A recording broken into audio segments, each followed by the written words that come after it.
So we don't need the picture, you're right here. So Rose van Asten is joining us from the Netherlands. She's one half of Cocoon Coffee, a barista trainer, a roaster, consultant, all things coffee. Her background is very much in competitions, having placed highly in the World Barista Championships, cupping, and latte as well.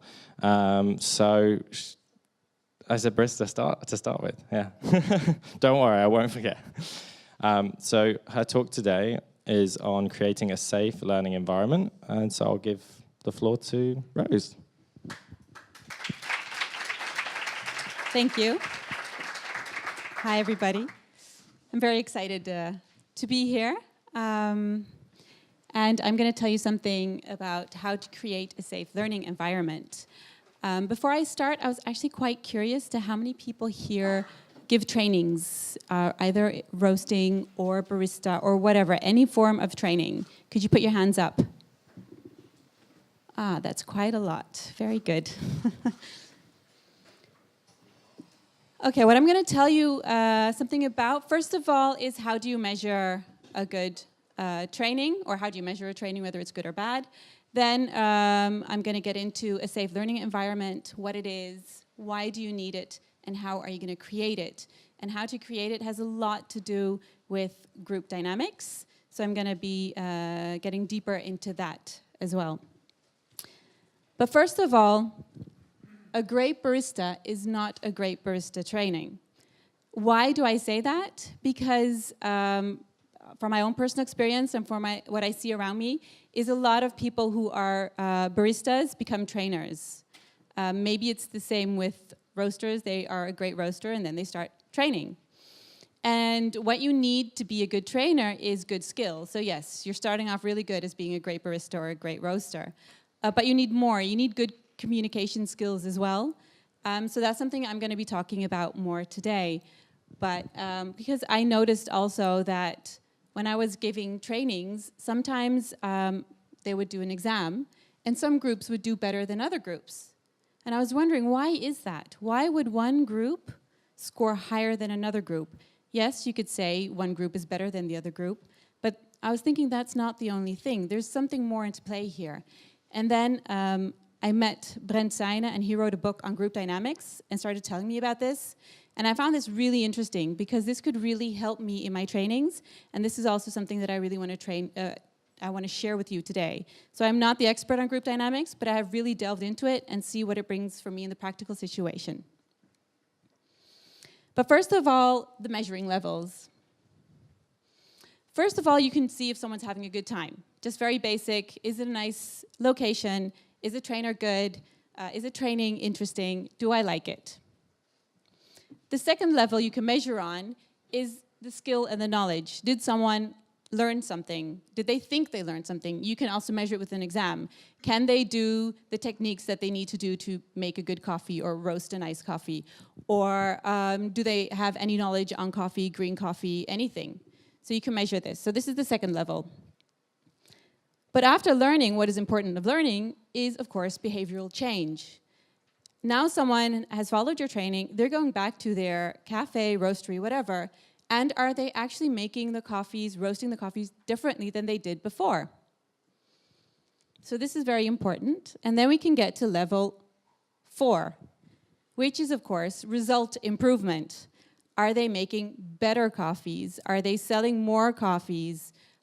Is everything going, because they followed a training, they want to do that for a higher result, and is this achieved? So these are the different levels that you can measure on.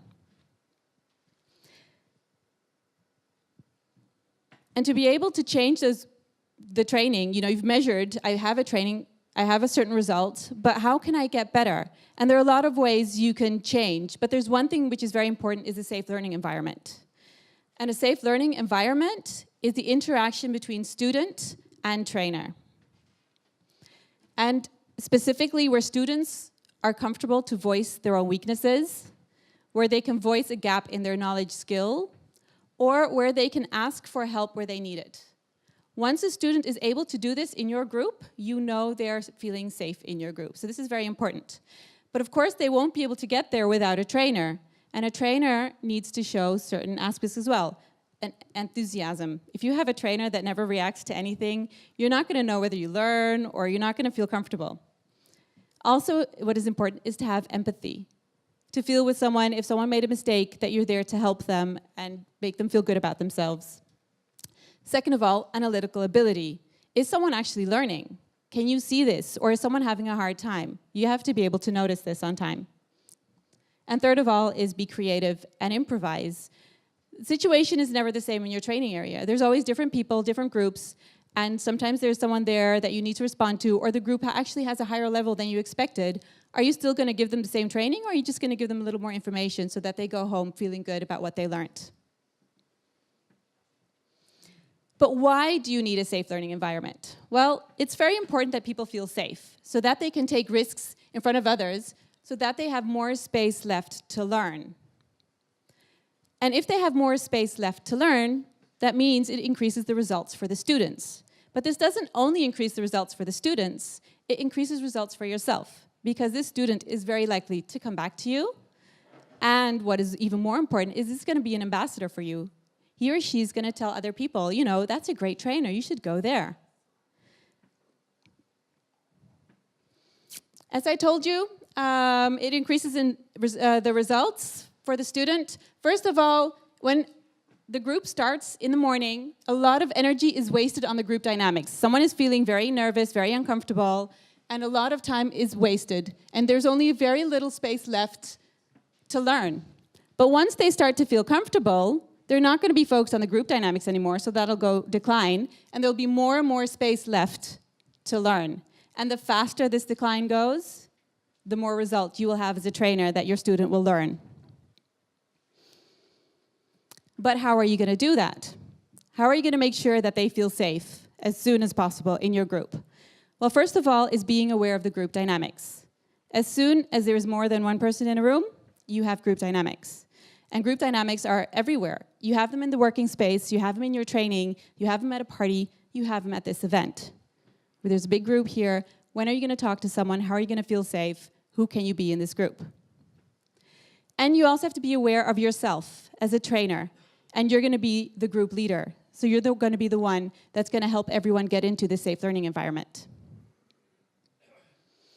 So I'm going to tell you a little bit more on group dynamics. And then after I focused on the different level stages you go through, I'm going to make it more practical. What can you actually do in your training?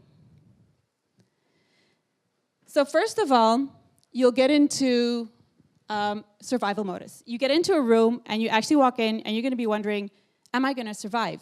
Fight or flight? This is very instinctive. You know, you start off walking in somewhere and you focus into yourself, what am I going to do here? You're observing your inner self, and you're very nervous, very uncomfortable, and all you're looking for is to be accepted. Very basic. Then second, once you feel like, okay, no one's laughing at me, nothing dangerous here, I can actually walk in, then you're going to look at the second aspect. You're going to observe the outer world. You're finished with observing yourself. This is very subconscious. You're going to look out. You're going to look at the group. Do I fit in? And why do you want to fit in? Is because you want to feel secure. You're not feeling secure at all. So what you're looking for is not to stand out. Am I wearing a tie in a place where everyone is casually dressed is going to make you feel uncomfortable because you stand out. You want to fit in like a school of fish. You just don't want to look any different than anyone else. But obviously, after a while, this is not going to feel good because you want to be true to yourself. And once you can be true to yourself is the moment where you're moving to the third stage. And what will I show? Who will I be? And this is when you're starting to feel safe. So in the third stage, you get into the safe learning environment. The first two stages are very basic, feeling safe. Who am I? What am I going to do? Will I survive? Will I be accepted? And do I fit in? But once you get over that and you get into the stage which, who will I be? Who am I within this group without losing the group, but being able to be myself and still being a part of the group? This is very important here. And they'll start to show curiosity. What can I learn? What don't I know? And they'll actually start getting into the thinking, what can this bring for me?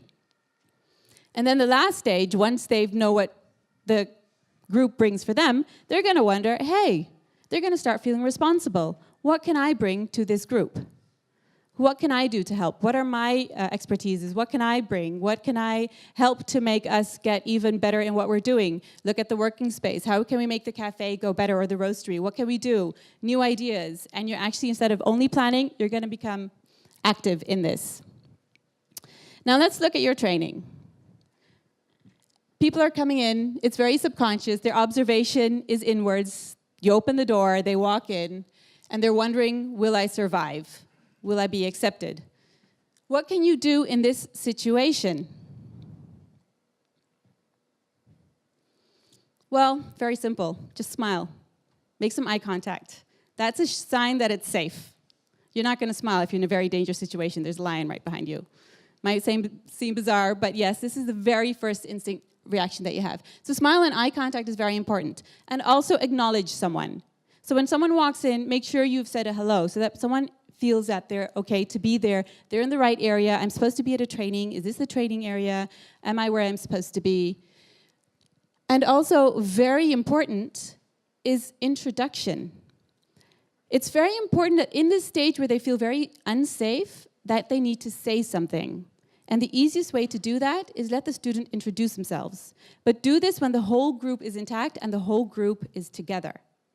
Because they're actually really scared, and they're so focused on, what am I going to do? What am I going to say? Am I not going to make a mistake? And once they have to introduce themselves, they'll have to say something in the group. And this is the very first moment. They're not going to listen, and they're not going to hear each other introduce themselves. How many times have you been in a group that a lot of people have introduced themselves, and you actually don't remember what they said and who they are, and you'll have to ask them again later? But that's fine, because once they've introduced themselves, they'll start to relax. And once they're starting to relax, they're going to focus outwards, and I can actually listen to what's going to happen in the training. So wait until you're going to tell them where the toilet is or whenever you're going to have lunch, until everyone's introduced themselves and everyone is starting to relax. And this is also the point where you're going to start giving information. So don't give information before people have introduced themselves. Yeah? So don't tell them anything until they've introduced. Because this is left for part 2. This is the second stage. Do I fit in, and will I feel secure? You're very aware of yourself in the group, who am I, and your observation is towards the group. What is really important in this stage is structure. People really want to know what's coming so that they can start to feel safe. As I said, they don't feel safe. And also start giving the information. They've introduced themselves, they've had their peak for stage 1, and now all they want to do is observe, and what is the rest of the group doing? And to make that a safe situation, start talking about your training, start talking about the things that you're going to do, start your practical information or your theory, whatever you do in your training, just start talking. What can help to make them feel good is have little exercises in twos, because in twos the group becomes smaller, and that makes them feel a little bit safer to talk, and then once they have to talk about the exercise they did, they have someone backing them up. So small exercises can really help. Try to do this as early as possible, because then you can get into these group dynamics. Don't expect immediate interaction. So you're having your training and you're asking a question. Does anyone know anything about Arabica Robusta? And everyone's quiet. They probably know, because it's very basic, but you don't know, but no one's saying anything. Don't get impatient. Just continue. Give more information. They will get there. And especially if you've used that exercise for 2, they might even do it. And don't force answers. So you've asked the question, no one's answering, so you start pointing. You, answer the question, please. They might answer, but it's not coming from themselves. And the funny thing is, these stages are something that go really, it's a feeling. And you want them to have the feeling of openness in the moment that they're ready for it. So don't force it. Now, this all seems very simple, but you really have to know what stage you are, so really you can react accordingly. Because once they've actually answered that question, the way you respond to it is really important. They've set themselves up vulnerable, the first one to do that. And what if they answer the question wrong? Ooh. Whoops. What are you going to do? Because you want to keep the situation safe, because you're working towards that safe learning environment. Thank them for answering. Try to make it, don't focus on the fact that the answer was wrong. Just make sure that everything is focused on that they answered, that you're happy that they're interacting, that they're in the group. Give it a really positive response, because the rest of the group is actually watching you. What is the teacher going to do? This person just spoke. What is the trainer going to do? What is the situation like? Ah, she's actually responding pretty friendly. That's nice. Maybe I can try to answer a question next time as well. So this is when you're slowly creating that situation so that you can get into being vulnerable, being yourself. Stage 3, the first stage where actually feeling safe, that you can show who you are. This is where you can show your weaknesses. You can voice your gap in knowledge, and you can ask for help where you need it. And once you can do that, this is the moment you can learn. So we really need to get to stage 3 to be able to learn. So that's very important. So once they're ready to show who they are and they're ready to learn, then slowly you can start moving into stage 4. But before that, be curious. Stage 3 is about curiosity. And you're the trainer, you're the one they're copying. So once you're being curious to the student asking questions, the student will also be curious. Also, keep the tension low. Remember I told you if someone asks a question and it's wrong, try to keep it as friendly as possible. But what if in a later moment someone answers a question and it's a very funny answer and people start laughing? This is a tense situation again. So what are you going to do? Keep the tension low and, respond accordingly. And also show that the difference in students is okay. This is a moment where they're being vulnerable, they're showing themselves, so you're going to see there's differences. And if you show everyone else that that is very okay, that everyone has different backgrounds, everything is fine, then they'll feel fine being themselves and still being a part of the group. I was telling you about someone who was laughing, but don't punish them. It's, they might be nervous or someone said something, it's funny. So what are you going to do? Just say, well, I can understand that this is a funny situation, but that someone else has answered the question and it's very difficult. Just make sure you also say what's happening. That can be quite scary because you're scared you're going to get everyone back into the stage of hiding, but you want people to show themselves. So that means that you also have to talk about the things that are happening and opening up, because once you make sure that everything can be talked about and not be covered up because it's not allowed to be there, then everyone will feel it's okay to say whatever they want to say and that it's okay if once in a while someone laughs. And then finally, the 4th stage I told you about. This is the stage that you barely get into in one-day trainings. This is more for the work space or any space where you're together more than 12 hours. Because this is how can I help others. If you sometimes have whole trainings for a whole week and you'll actually see interaction between people where they're helping each other and they're saying, hey, you know what, I'm very good at marketing, you have your own business, you're learning about roasting, but maybe I can help you out with this or anything else.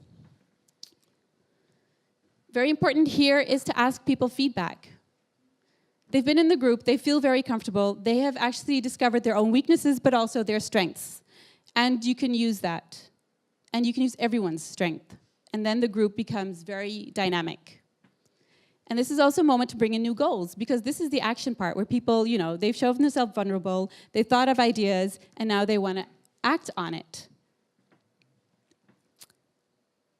This should be a don't. Don't be too steering. Like, don't prescribe people what to do. Because they're going to feel free, they'll have their own ideas, and let them create it. Let them be creative and do what they're good at. So let's recap. So you have the group dynamics, and you can't avoid it as soon as there's more than one person in a room. You have the group dynamics. So you need to recognize each stage and know what to do. Remember in stage 2, I said it's very important to bring in structure, but in stage 4, you don't want to be too steering. So make sure you don't mix them up. Okay? So it's important to know, when am I in stage 1, when am I in stage 2, when am I in stage 3, and how am I going to react? So what's going on and how can you influence it? So know how to react when people walk into your training. This is step 1 to working towards that safe learning environment. And also make sure that people get the moment to introduce themselves. Once they've talked, and it really doesn't matter what they talk about, but as I said, introduction is the easiest way. Once they've talked within the group, they'll slowly move into the next stage. Well, thank you very much for your attention. This is my presentation. In the workshops today, we'll talk more about the measuring levels and see if we can get the group dynamics going at the same time. Thank you very much.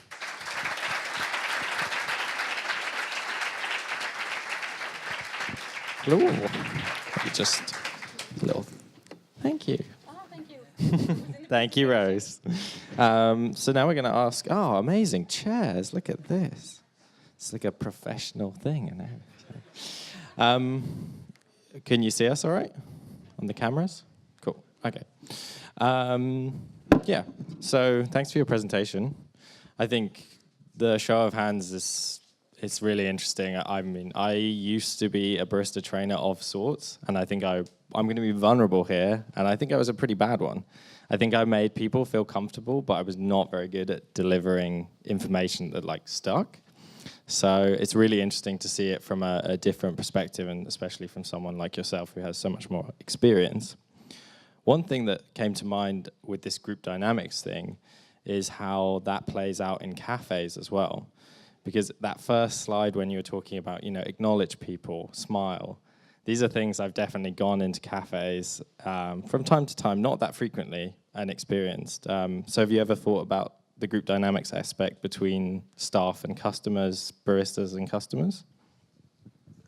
Yeah, many times. It's actually something I also talk about in my trainings, but I think we actually have someone who's going to talk about that today, which is great, because it's also very important. Even here, the hospitality has to do with group dynamics. A really obvious question is, you're a trainer now, but who do you look back upon in the past, whether that was in a cafe setting or even back at school, who might have been a good trainer who you think about when you're trying to plan trainings? Do you need a minute?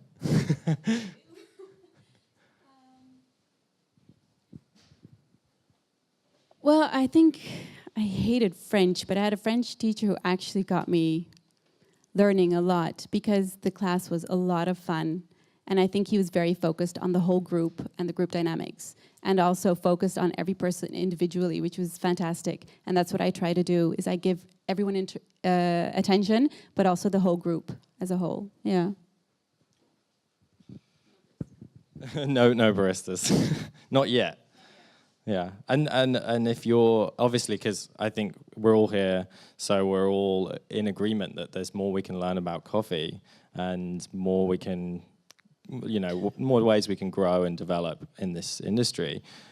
When you're trying to think about your personal development, is there anywhere you go to or any sources of inspiration you draw from? For instance, this is the group dynamics thing is completely separate from the coffee industry. So maybe you could talk about how you came to find out about that. How I came to find out about the group dynamics?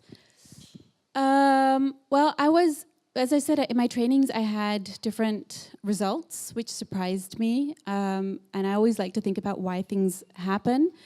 And I guess I was just really lucky to stumble upon Brent, who wrote this book on group dynamics, and taught me a completely different view, because I was thinking I need to have better skills and I need to teach them better. My sentences have to be more clear.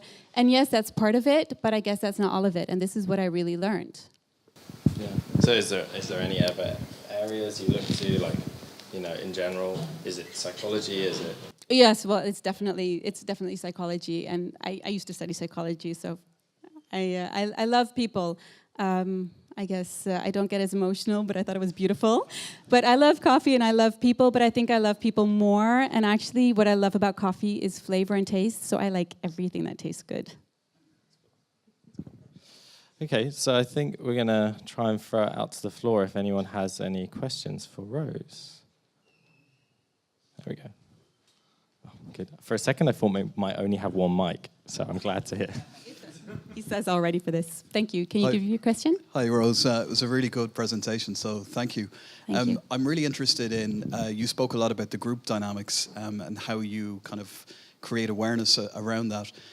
But my question is more about the trainer. How do you train yourself to be able to kind of facilitate that situation? I find myself training, but I'm not a trained trainer. So I guess I've got my own vulnerabilities in what my training skill set is, and I'm really keen to learn how do I get better? How do I train myself? Yeah, that's a very good question, because that's exactly what I was asking myself. Well, first of all, there are trainings to follow to become a good trainer. But before you get that far, I think it's really observing the group And being aware of these dynamics is already, it made such a difference to me, just knowing these dynamics. You can read books about it, but just the basic, knowing that people come in and they're actually pretty nervous, and that their instinct is fight or flight, and that they're so focused on themselves, I think that can really help.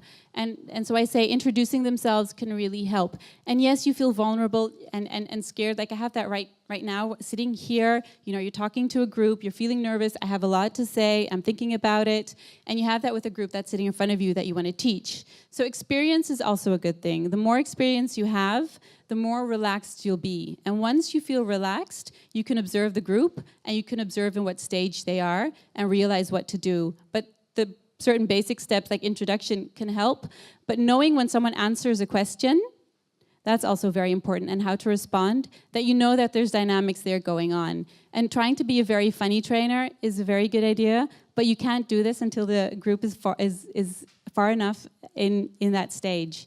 So it's experience and also being aware of these dynamics. But there's lots of books on them for the basics, and that helps as well. Thank you. Anybody else? Oh, yes. Hi, Rose. I just want to kind of connect on what you said about the books. Do you have any recommendation for a book which is not related that much to the coffee or the hospitality in general, but do you have any favorite public book which is easy to get and where you can learn something about how to treat people, how to deal with people, something what inspired you a lot? And don't need to be necessarily connected with the coffee. Yeah, the book I read had nothing to do with coffee, but I'll have to get it translated. It's Dutch. So I think there's lots of books on group dynamics, but maybe I'll have to get this book translated because it's very clear in every stage, which is really good, which is very difficult. I'll try to look for this because it's a very good one. So maybe we can exchange information, and I'll see if I can find some other books. Also from the person who inspired me and who's taught me everything. His book was really good, but he based it on a lot of information on group dynamics, but he's actually made a summary of the things he's read. But there's some really good information out there. So I'll see if I can get it. Thank you. Anybody else? Thanks for the talk. Also enjoyed it a lot. I have one question. Do you have any good method for soliciting feedback? In thinking that I think sometimes it's difficult because teaching is so personal. So, how do you get that information without them wanting to hurt you if they want to give some, criticism? That's one thing. And then maybe a second question.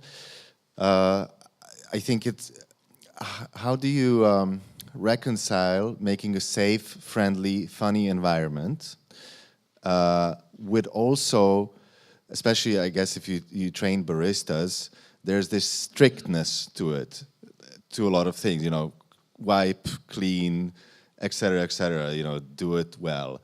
So, how do you play between being a very accurate trainer yet friendly, open, safe? Thank you. Okay. Well, your first question is how do you get the feedback that you need to actually make you a better trainer? Well, first of all, don't ask halfway the day. Make sure that they're at least in stage 3, preferably stage 4, because as I said, this is the perfect place to ask for feedback. Because when you get to stage 4, there's nothing going to be, people are not going to be angry because you have a very safe learning environment. People are going to be very honest and open. So if you can't get to stage 4 because that's difficult in a one-day training setting, so maybe you can see if you have the, a multiple day trainings, then you should ask at the end of that training. But otherwise, at the end of the day is always a very good moment to ask. If you've done everything well, you've gotten at least into stage 3, and people have come into planning and ideas. So they do have good ideas in how they would like to learn more and how they connect it to themselves. So that could already help you. So having a questionnaire at the end of the day, or just sitting with everyone and talking, how did you feel? Because they're feeling safe enough to be vulnerable and to be honest as well. Then second, your question was how to reconcile being very friendly and making sure that everyone learns what they need to learn. Yeah. That is having great skill and having a very clear way of explaining things. And that's also responding well to the group. If they come into the stage where they're only laughing and having fun, they're going to be stuck in stage 2, and they actually haven't gotten into stage 3. And in stage 3, people want to learn. They become curious. And this curiosity is what helps to actually learn all these techniques properly. And they'll want to listen, and they'll want to know what you have to say, and you won't have to be really strict. So that's why it's so important to get into stage 3, because in stage 2, you will have to be strict. You need structure. You need to keep them straight. So that's why try to get out of this and into stage 3 as soon as possible. Any other questions?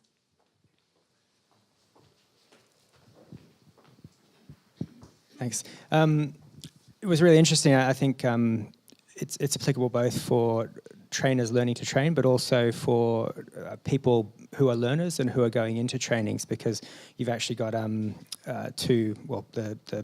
4 steps are an approach where you know that as a learner, if you get into those, get into 4 stages as quickly as possible, then you're actually going to maximize how much you can learn and how comfortable you feel in a learning environment. Do you have any tricks for getting yourself into step 4 when you go into trainings, or any advice for someone who wants to be a good learner and learn quickly? Well, the advice for a learner who wants to learn quickly is try to talk to someone as soon as possible. But the thing is, then you'll have a very safe connection between you and one person, but it's within the group. So once you say something within a group as quickly as possible, it's actually getting rid of your nerves. But the funny thing is, you don't want to say something until you feel safe, but you'll start feeling safe once you've said something. So I think with this knowledge, saying something more quickly and getting it off of your chest will actually make you feel better and more comfortable. And then you can first sit back for a little bit, get into information, and then try to interact as quickly as possible and think, what am I going to get out of this? Thank you.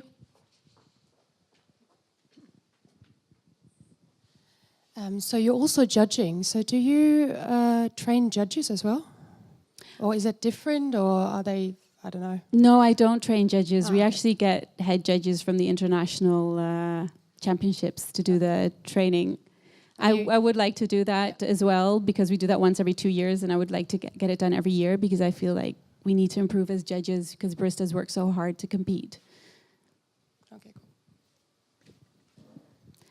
Any other questions? But maybe what kind of question would you like to ask? Because it's still a group dynamic, maybe that question you want to ask, so maybe I can still answer anyway, even if I don't? Or is that the question you have? No, yeah, it was more like if the trainings for the judges, because they're sometimes open, and are the groups different, or because they're all... Well, I think with judges' trainings, they probably know each other. So you've gotten past the first stage. So you start in the second stage, so you can go through things a little bit faster. Yes. Yeah. I think as a follow-up, Rose, because I don't know if that's what you're getting to, but maybe do you feel like there's sometimes a difficulty in getting people to a safe space when there's a lot of chefs in the kitchen? You know, for example, with judges, they all have their own skills. They probably have a lot of experience, and so maybe they know each other, but maybe not all of them feel very safe immediately. It can be very intimidating because everyone knows a lot. Yes, when you're a trainer in a group where you know everything and the student's going to learn, it's a lot safer for you, but that's why the student doesn't feel comfortable. So this is actually the student situation again. What I think is very important is to get this group to stage 4 as soon as possible, because they all know so much, they all have so much to bring, and there's so many talents that you really want to get to stage 4 as soon as possible, because then you can use each other's information and talents to get the group better and higher level. Yes. Is it possible that you as a trainer get a kind of false read on somebody's safety? Yes, of course. Maybe there's something else going on, or... There's a lot of things going on that you don't know, and you're not the psychologist here, so it's very difficult. But I think if you really observe well, there's a lot of information you can get, and also don't make too many conclusions. You know, that's why you as a trainer have to be curious as well in stage 3, because you want to know what's going on, and this is very important, because you don't want to make conclusions about something that you have no idea of. And once you ask people questions in a moment that they're feeling vulnerable and you respond accordingly, you're going to get all the information you need as a trainer to be able to teach everyone as good as possible. I see a question. Is that okay?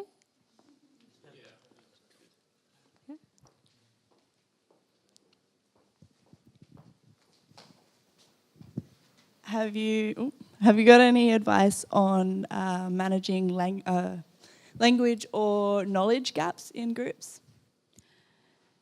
Language gaps? Is that what you said? Yes, like for instance, doing trainings here in Europe where you're dealing with people from many different European countries, all in English or whatever. Yes, that's a little handicap because it's very important that people are able, when they're trying to voice their weakness, that they can actually really voice it as they mean it.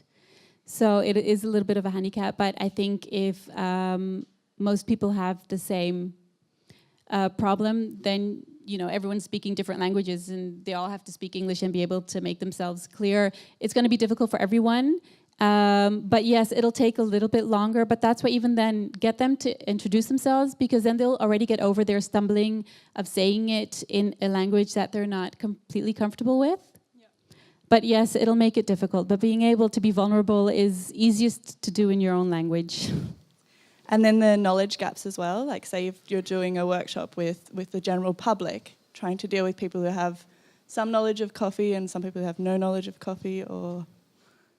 Yeah, this is very difficult because you don't want the people who have no knowledge to feel silly or stupid because there's people in the group who have a lot of knowledge. So it's very important to get to stage 3 as soon as possible because then you can show the difference and that it's okay.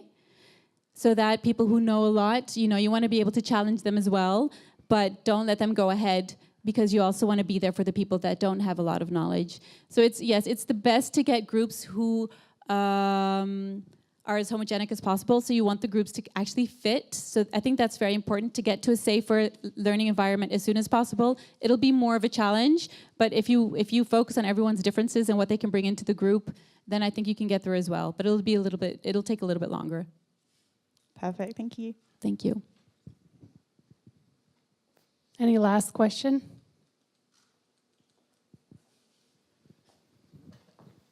Well, thank you so much for all your questions. Thank you, Rose. Thank you, Rose.